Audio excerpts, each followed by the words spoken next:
আমার নাম ঐশ্বর্য সিংহ রায়।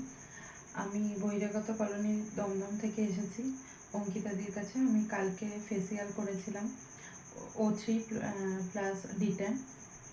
খুব ভালো ব্যবহার অঙ্কিতাদির, আর আমার খুব ভালো লেগেছে। আর এখন 3:45 বাজে, আমি সবে নেল করেছি আজকে। এখন এই সবে জাস্ট শেষ হলো 3:45। অঙ্কিতাদি একটুও বিরক্ত হয়নি, আমি খুব জ্বালিয়েছি। এখনো পর্যন্ত 3:45 বাজছে, তাও এনার্জি যতটা ছিল শুরুতে শেষেও ততটাই আছে। তোমরা চাইলে অঙ্কিতাদির সাথে কন্ট্যাক্ট করতে পারো। 3:45 কখনের?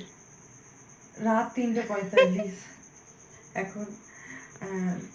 তোমার পছন্দ হয়েছে হ্যাঁ, নেলটা? খুব ভালো লেগেছে। শুধু নেলস না, আমি ফেসিয়াল করেছি, সেটাও খুব ভালো লেগেছে। অঙ্কিতাদির সাথে তোমরা চাইলে কন্ট্যাক্ট করতে পারো। খুব ভালো বিহেভিয়ার, আর আর কাজও খুব আজকেরটা ভালো। তোমার কি অ্যাপয়েন্টমেন্ট নেওয়া ছিল? অ্যাপয়েন্টমেন্ট নেওয়া ছিল না, আমি এসেছি। আর অঙ্কিতাদি সেটা করেও দিয়েছে। এখন রাত 3:45 বাজছে, এই সবে কাজ শেষ হলো। Thank you, thank you.